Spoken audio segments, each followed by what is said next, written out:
এদেরকে বলা হয় সাদা চামড়ার কুৎসিত মানুষ, যারা সারা বিশ্বে কি বলে সারা বিশ্বে এরা মানবতার সবক দেয়, অথচ ওরাই সবচাইতে বেশি অমানবিক। এবং যাদের পূর্বপুরুষ ছিল জাতীয় চোর, ডাকাইতেও বলা যাবে এদেরকে, ডাকাত।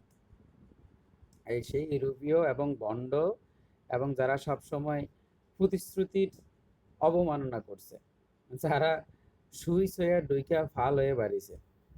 এই এই ইউরোপীয়দের নিয়েই কথাবার্তা হবে, যে এদের যেই চুরি চামারি করে কিভাবে সাম্রাজ্য গড়ে তুলছে সেই ইতিহাস আমরা আজকে শুরু করব। তা আমরা দেখলাম যে মধ্য ওই সময়ে ইংল্যান্ড ছিল এমন একটা জাতি, বা ইউরোপ ছিল খুবই অনুন্নত। ওদের ওখানে ওই সময় খুব একটা বেশি খাদ্যশস্য, আমরা বলি যে সাধারণত পৃথিবীকে লিড করবে তেল, খনিজ আর হচ্ছে খাবার।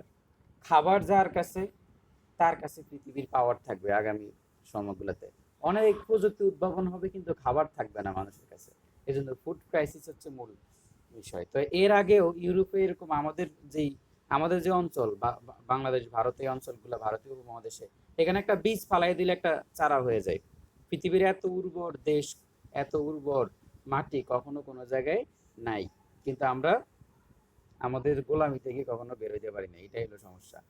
তো এই যে এই এই জাতিগুলা এগুলা ঠিকঠাক মতো খাইতে খাইতে পারতো না, এরা এখন ইউরোপ থেকে বের হয়ে ব্যবসা বাণিজ্য করার জন্য এরা সমুদ্র পথ আহ, মানে ধরলো। তো ওই সময় পর্তুগিজরা সর্বপ্রথম এই উপমহাদেশে আসার কারণ হচ্ছে, পর্তুগিজদেরকে আমরা পর্তুগালের ম্যাপ দেখলে দেখবেন যে পর্তুগাল হচ্ছে সমুদ্রের কাছাকাছি, আর ওদেরকে স্থলবন্দর দিয়ে যাতায়াতের সকল রাস্তা বন্ধ করে দিয়েছে। ইউরোপে তখন যুদ্ধ বিগ্রহ হইতো জাতি জাতির মধ্যে। তো এখন এই পর্তুগিজরা যখন দেখলো যে ওরা স্থলপথে কোনো প্রকার বাণিজ্য করতে পারতেছে না, তখন ওরা মনে করলো যে না, আমাদেরকে সমুদ্র পথেই যেভাবেই হোক আমাদের, ওরা তো সমুদ্রের তীরবর্তী, ভূমধ্য আটলান্টিকের পাশেই পর্তুগাল। তো এই জন্য ওরা চাইছিল যে কিভাবে সমুদ্র কেন্দ্রিক বাণিজ্য করা যায়। এই জন্য পর্তুগিজরা সর্বপ্রথম জলরাশি খোঁজাখুঁজি শুরু করলো।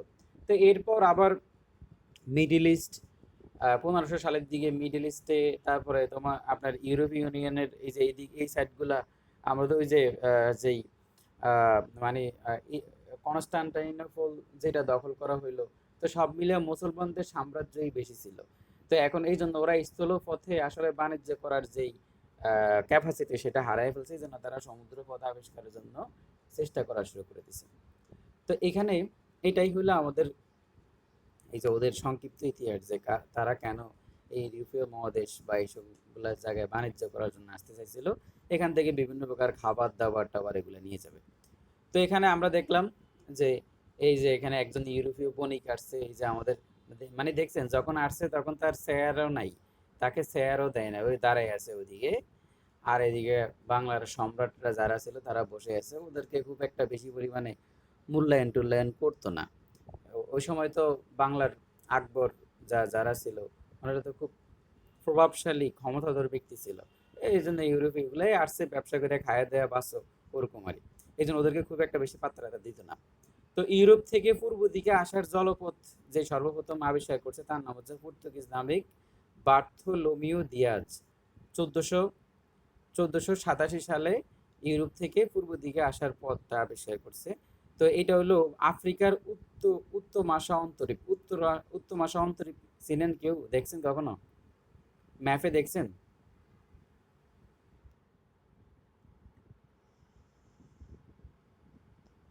দেখছেন কি না বলেন? কেউই দেখেন না? ভাই দেখছিলাম। ভাই ম্যা- দেখছিলাম, মনে ভুলে আছে গেছি। ম্যাপটা? মনে আছে ম্যাপ? আন্তর্জাতিক বিষয়গুলি পড়ার সময় ম্যাপ অনেক ইম্পর্টেন্ট। এটা আমরা এখন ম্যাপে চলে আসছে। এই আমি এখন এখানে বসে আছি, দেখছেন এই পাহাড়তলিতে। এই এই আমার পাশেই সাগর। এই যে আমি ভাই এখন, কিছু দেখা যাচ্ছে না। দেখা যাচ্ছে না? না, স্লাইড দিয়েছে ওই ও ছবি। আচ্ছা, বুঝছি। একটু মাঝে মাঝে একটু ডিস্টার্ব করে এরা।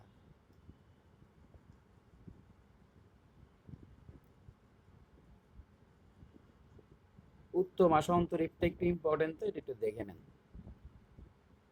এখন দেখতেছেন? ম্যাপ দেখতেছেন? এখন দেখেন হ্যাঁ, এই যে দেখেন আমি কোতোয়ালি থানায় চট্টগ্রাম, এই যে এই জায়গায় বসে আছে গুগল ম্যাপের। আমার এখান থেকেই ধরেন এই হলো বঙ্গোপসাগর, বুঝছেন, এই হলো বঙ্গোপসাগর, বুঝছেন। এই যে আমার এইদিকেই বঙ্গোপসাগর, এইদিকে সি বিচ একটা আছে, এই যে হালি শহর, এই হালি শহর এদিক দিয়ে বিচ আছে। এই হলো চট্টগ্রাম থেকে এক্সিট পাবে যে রোডটা, এটা ঢাকার দিকে চলে গেছে। এইটা হলো সম্পূর্ণ বিচ। মানে চট্টগ্রাম আমরা যাই না, আগে খুব যাইতাম, 1-1.5 বছর হয়েছে যাই না। তো হ্যাঁ, এইটা হচ্ছে সন্দ্বীপ, ঠিক আছে। আর আমার ভোলা কোথায়? এই হচ্ছে ভোলা, এই দেখেন। হ্যাঁ, মেঘনা রিভার, এই হচ্ছে, এই যে দেখেন এইটা হচ্ছে ভোলা, এই যে এইটা, এই যে আমার হোম দেখাচ্ছে এটা, এই হচ্ছে ভোলা। ভোলার এই হলো মির্জা কালু, এই হলো হাকিম উদ্দিন, তাই না? এই হাকিম উদ্দিন, এই যে এই অঞ্চল, এই যে এই জায়গাগুলোতে আমাদের বাড়ি, এখানে এখানে এই অঞ্চলগুলোতে, এই যে ধরেন এই সকল জায়গাগুলোতে বাড়ি। আর এই হলো মেঘনা নদী, এটা হলো মেঘনা নদী, বুঝছেন, এটা হলো মেঘনা নদী। আর এই দৌলত খান আমার নানা বাড়ি, আর আমার বাড়ি হচ্ছে এদিক দিয়ে। এই হলো ভোলাপুর টেকনিক্যাল ইনস্টিটিউট থেকে, এখান থেকে আমাদের এই যে বোরহানগঞ্জ বাজার, ভাই এখান থেকে ভাই অটো সব চলে। পরিচয় করে দিলেন, আপনার শ্বশুর বাড়িটাও পরিচয় করে দেন। নাই নাই, এখানে নাই। থাকলে দিয়ে দিতাম। তো এই হোক, এই হচ্ছে আমরা বাংলাদেশ থেকে এখন বের হয়ে গেলাম, এই এশিয়া থেকে এই জুম করলাম। এই হলো শ্রীলঙ্কা, বাবেল মানদেব প্রণালী হচ্ছে এদিক দিয়ে, এই হলো বাবেল মানদেব প্রণালী বলে, বুঝছেন। এডেন সাগর, আমরা প্রণালী নিয়ে যখন আসবো তখন এই ম্যাপটা অনেক ইম্পর্টেন্ট থাকবে। আমরা আপনাদের সাথে আন্তর্জাতিক ইস্যু খুব ভালোভাবে আলোচনা করা হবে। আমি আন্তর্জাতিক ইস্যু নিয়ে খুব বেশি পরিমাণে পড়াশোনা করতেছি, আশা করি যে খুব ভালোভাবে আলোচনা হবে। তো এই যে দেখেন, এইটা হলো সুয়েজ, এই হলো আপনার লোহিত সাগর, আর এইটা হচ্ছে সুয়েজ খাল, এই যে এদিক দিয়ে সুয়েজ খাল, এই যে সুয়েজ খাল, গালফ অফ সুয়েজ। তো এই সুয়েজ খাল দিয়ে, তো এখন এইটা হলো ভূমধ্য সাগর, দেখেন এইটা হচ্ছে ভূমধ্য সাগর, এই সাইডটা হচ্ছে ভূমধ্য সাগর, এটা এই যে ইতালি গ্রিসের মধ্যে যে এখন যে সাগরটা দেখা যাচ্ছে। তো এই ভূমধ্য সাগর থেকে এখানে এই যে সুয়েজ, এইটা হলো আপনার লোহিত সাগর। এই লোহিত সাগরে আসার জন্য কোনো পথ ছিল না, এই জন্য মিশরের মধ্যে দিয়ে কৃত্রিমভাবে সুয়েজ খাল বানানো হয়েছে, মরুভূমির মধ্যে দিয়ে জাহাজ যায় আর কি। বিশ্ব বাণিজ্যের প্রায় 60% এইটা দিয়ে আপনার অ্যাড হয়, মানে সুয়েজ খাল বন্ধ হয়ে গেলে আপনার পুরা বিশ্ব বাণিজ্যের ধস নেমে যাবে, এরকম অবস্থা। তো এই জন্য এখন বর্তমানে ওরা কি করে, যে এই ইউরোপ থেকে এই সুয়েজ খাল হয়ে লোহিত সাগরে আসে। এরপর এখানে বাবেন মানদেব প্রণালী আছে, এখানে আবার ইয়েমেনের হুতিরা বিদ্রোহ করে এই জায়গায়, এইখান থেকে আইসা এই যে দেখেন যে গলফ অফ ইডেনে প্রবেশ করে, এরপরে এই সাইডটা দিয়ে আইসা এখান থেকে আস্তে আস্তে এই যে দেখেন যে জায়গা দিয়ে এই যে এই এই যে আপনার অ্যারাবিয়ান সির মধ্যে আসে, এই হচ্ছে ভারত মহাসাগর, এই যে বে অফ বেঙ্গল, এই বেঙ্গলের মধ্যে চলে আসে। তাহলে এইটা হলো এখন বর্তমান পথ, যেটা আপনার সুয়েজ খাল তৈরি করার পরে হয়েছে, এই যে এই পথটা, এই যে সুয়েজ খাল তৈরি হওয়ার পরে এই পথটা হয়েছে না। এখন এর আগে তো এখানে সুয়েজ খাল তো আপনার 18 সালের দিকে হয়েছে। তার আগে তার আগে কি কি করতে হইতো, এই যে এই দেখেন এই হলো ফ্রান্স, এই হলো পর্তুগাল, বললাম না সমুদ্রের কাছে, এই দেখেন এই হলো পর্তুগাল, এই যে পর্তুগালের রাজধানী লিসবন, এই পর্তুগাল। এখন ওরা ওরা এই যে এদিক থেকে স্পেনের উপর দিয়ে যে কোনো দিকে যাবে, স্পেনের উপর স্পেনের উপর দিয়ে যে ওরা কোনো দিকে যাবে, তাহলে সেই সুযোগ কিন্তু ওদের ছিল না স্পেনের উপর দিয়ে যাওয়ার। আপনার রোমেনিয়া যান। তো স্পেনের এদিক দিয়ে যে ওরা যে স্পেনের এদিক দিয়ে যে কোনো দিকে যাবে সেই সুযোগটা ছিল না। এই যে দেখেন ফ্রান্স, ইতালি, অস্ট্রিয়া এগুলোর মধ্যে দিয়ে ওরা যাইতে পারতো না। আর এই সকল অঞ্চলগুলোতে এই যে মিডিল ইস্টে ধরেন এই যে ইরান, আফগান, এগুলোতে তো আপনার মিডিল ইস্টে কর্তৃত্ব ছিল কাদের? মুসলমানদের। এই জন্য ওরা এই সকল অঞ্চলগুলো দিয়ে ব্যবসা করতে পারতো না। এই জন্য ওরা খায়া পুরিয়া বাসা থাকার জন্য এই পর্তুগাল থেকে, এরা এই পর্তুগালের লিসবন থেকে ওরা এদিক থেকে, এটা হলো আটলান্টিক, এটা কিন্তু আটলান্টিক দেখেন, এই যে এটা নর্থ আটলান্টিক। এই যে পর্তুগাল হচ্ছে, যে আমাদের এই যে এই হলো পর্তুগাল, এই পর্তুগাল থেকে ওরা এই দিক দিয়ে আসলো, এই যে এখন দেখেন ম্যাপটা দেখেন, এই সাইড দিয়ে আসলো, আইসা আপনার এই যে লিবিয়া এই দিক দিয়ে আসলো, আস্তে আস্তে আস্তে আস্তে এই যে নামিবিয়া এদিকে আসলো, এই হলো সাউথ আফ্রিকা, এটাকে বলে কেপ হর্ন বলে বা উত্তম আশা অন্তরীপ। তো এই যে এই উত্তম আশা অন্তরীপ, এই যে দেখেন এই যে সাউথ আফ্রিকা, এই সাউথ আফ্রিকা থেকে এই সাইডটা হলো পূর্ব দিক, এই যে দেখেন এই হলো পূর্ব, আমরা পূর্ব দিকে না, এই হলো পূর্ব। আর সাউথ আফ্রিকা থেকে এই সাইডটা হলো পশ্চিম, এই যে আমরা পশ্চিমা বলি। তো এই যে দেখেন, এই উত্তর মহাসাগরীপ হয়ে ওরা এই দিক দিয়ে আইসা এই ভারত মহাসাগর আইসা পড়ছে। এই ভারত মহাসাগর আইসা পইরা এখান থেকে এই যে এই জায়গায় চলে আসছে, এই এই ইন্ডিয়াতে আসছে কালিকট যে বন্দর। এখানে কালিকট বন্দর কোনটা খুঁজতে হবে ম্যাপে, এত কিছু দরকার নেই। এখানে পুরী বা এই যে দিঘি এইসব অঞ্চলে কালিকট বন্দর, কালিকট বন্দরে ওরা এইসা আপনার এই যে কি পর্তুগালের যে নাবিক ভাস্কো দা গামা আসলো। এখন কথা হচ্ছে এই যে এই উত্তর অন্তরীপ, এই যে উত্তর অন্তরীপ, এই যে সাউথ আফ্রিকার এই পাশে এটাকে কেপ হর্ন বলে।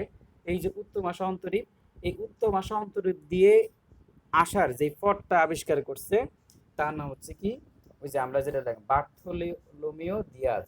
এই বার্থোলোমিও দিয়াজ উনি আবিষ্কার করছে কিভাবে পূর্ব দিকে আসতে হবে, কিভাবে পূর্ব দিকে আসতে হবে সেই জিনিসটা আবিষ্কার করছে।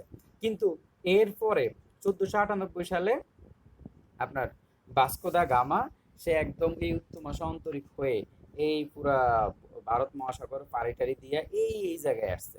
চিন্তা করেন যে ওরা খাবার দাবার খাওয়ার জন্য, একটু বাইচে থাকার জন্য কোন জায়গা থেকে কোথায় আসছে দেখছেন। এই এখান থেকে আইসা ব্যবসা বাণিজ্য করার জন্য পুরা সাগর, দুইটা সাগর পাড়ি দিয়ে এরপরে এখানে এসে পড়ছে।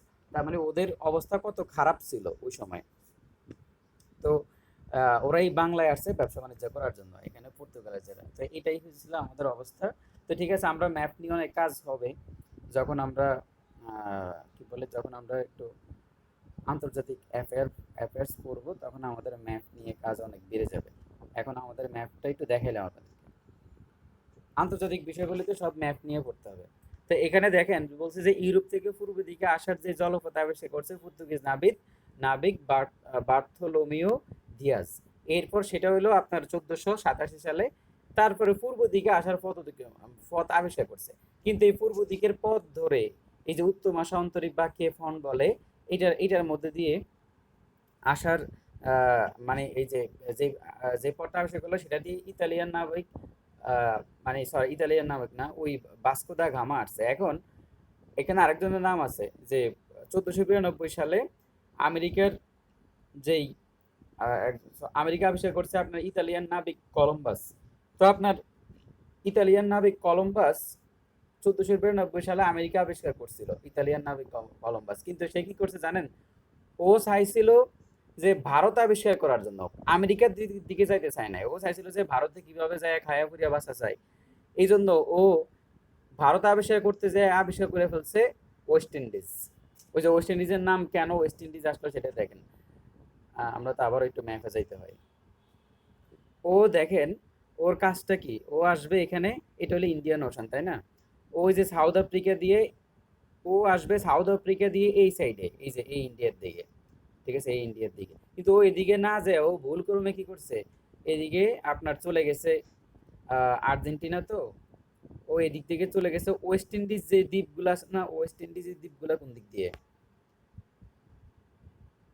এই যে এইদিকে হলো আপনার ওয়েস্ট ইন্ডিজ, এই যে জ্যামাইকা, এগুলো হলো ওয়েস্ট ইন্ডিজ।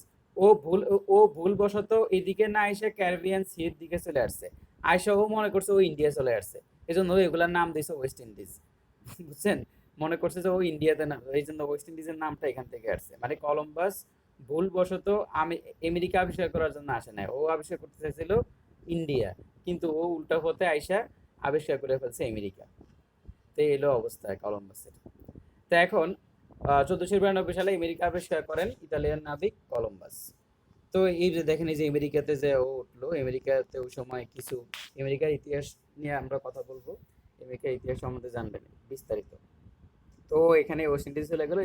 যখন ও এখানে আসলো তখন এখানকার ওয়েস্ট ইন্ডিজে যে দেখেন এই যে কালো কালো যারা আছে এরা একে পূজা করা শুরু করলো। যখন সাদা চামড়া দেখছে, ওরা ওরা মনে করছে যে সাদা চামড়া মানে হচ্ছে ঈশ্বর, এই জন্য ওরা একে পূজা শুরু করে দিছে। ওরা জানতো না যে সাদা চামড়া এরা এরা এরা যে মানুষ, বা এরা যে আপনার এদিকে ইউরোপের, এরা তো ওরা বুঝতো না। এরা হলো আমেরিকার নেটিভ যারা আমেরিকার মধ্যে ছিল। আর ইউরোপ গুলো তো সাদা চামড়া গুলো তো ইউরোপ থেকে আসছে। তো এরা এদেরকে পূজা করা শুরু করে দিছে, মনে করছে যে দেবদূতরা এরকম কেউ কিছু আসছে। আচ্ছা যাই হোক, তাহলে এই হচ্ছে ইউরোপ থেকে ভারতে আসার জলপথ আবিষ্কার করেন ভাস্কো দা গামা 1498 সালে। ভারতের কালিকট বন্দরে আসেন এবং ইউরোপ থেকে ভারতে আসার জলপথ আবিষ্কার করেন। ইউরোপীয়দের ভারতে আগমন আমরা একটু দেখি, এটা এই চার্টটা একটু খেয়াল করেন। ইউরোপীয়রা সর্বপ্রথম যে ইউরোপীয়রা আসছে সেটা হচ্ছে পর্তুগিজ, এদেরকে ফিরিঙ্গি নামে ডাকা হইতো। ওরা কালিকট বন্দরে এসে, যে ভাস্কো দা গামা কালিকট বন্দরে এসে 1498 সালে নোঙ্গর করে। এরা বাংলায় আসছে 1516 সালে, 1516 সালে। এরপর ইংরেজরা আসছে 1600 সালে। আকবরের দরবারে ইংরেজরা 16 সালে আকবরের দরবারে আসছে কুটি স্থাপন করার জন্য, কিন্তু আকবর অনুমতি দেয় নাই। এবং এরা একই বছর বাংলাতে আসছে। 1600 সালে আকবরের কাছে গেছে, আবার বাংলাতে আসছে। এরপরে আপনার ডাচ মানে ওলন্দাজ যারা আছে, তো ওরা আসছে আপনার 1602 সালে, এটা বেশি ইম্পর্টেন্ট না। তারপরে ড্যানিশরা আসছে 1620 সালে। ফরাসিরা সর্বশেষ সর্বশেষ যারা আসছে ওরা হলো ফরাসি, মানে ফ্রান্সের যারা আছে ফরাসিরা। তো ফরাসিরা সর্বপ্রথম সর্বশেষ ভারত বর্ষে আসেন। কিন্তু বাংলায় সর্বশেষ আসে কারা? এই যে ড্যানিশ দিনেমাররা, বুঝছেন? মানে ফরাসিরা ভারতবর্ষে সবার পরে আসলো, ওরা বাংলায় কিন্তু দিনেমারদের আগে চলে আসছে।